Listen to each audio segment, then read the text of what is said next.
Magandang tanghali Pilipinas, live mula sa Pag-asa Weather and Flood Forecasting Center. Narito na po ang latest sa lagay ng ating panahon. Tuluyan na nga nakalabas ng Philippine Area of Responsibility ang low pressure area na ating binantayan kanina. Alas 8 ng umaga huli po yung namataan sa layong 675 kilometers northeast ng Itbayat, Batanes. Pero paalala lamang bagamat wala ng low pressure area dito sa loob ng ating PAR, inaasahan pa rin natin ang epekto nitong hanging habagat o yung southwest monsoon lalong-lalo na dito sa kanlurang bahagi ng Pilipinas. Inaasahan natin sa mga susunod na oras mararanasan ang maulap na kalangitan na magdudulot ng mahina hanggang sa katamtamang pag-ulan at pagkidlat pagkulog. Dito yan sa Metro Manila, ganun din sa Ilocos Region, Cordillera, Cagayan. Kasama rin po dito ang Mimaropa, ibig sabihin kabilang dyan ang probinsya ng Mindoro, Marinduque, Romblon at ganun din ang Palawan. Same weather condition ang dapat paghandaan ng mga residente dito sa Calabar Zone. So kasama po dyan ang Cavite, Laguna, Batangas, Rizal at ang Quezon Province. Inaasahan din po natin ang ganitong klase ng panahon dito yan sa may Zambales at sa may Bataan.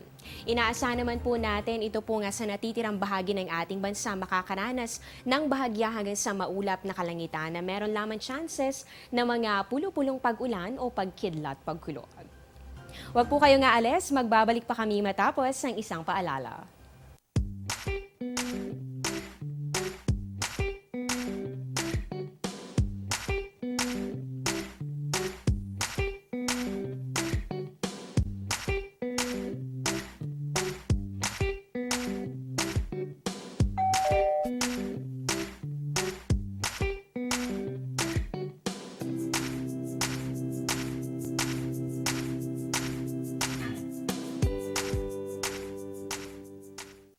Sa puntong ito ay check naman natin ang weather condition dito yan sa mga piling lungsod ng bansa.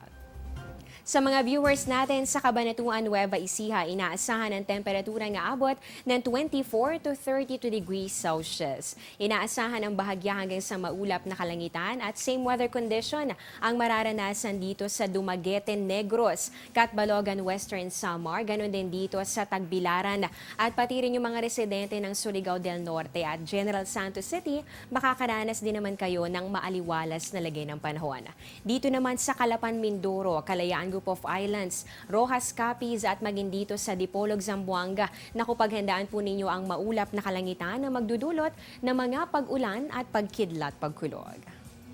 Para naman sa mga bakasyonista, silipin din natin ang inaasahang lagay ng panahon sa tourist destinations ng bansa.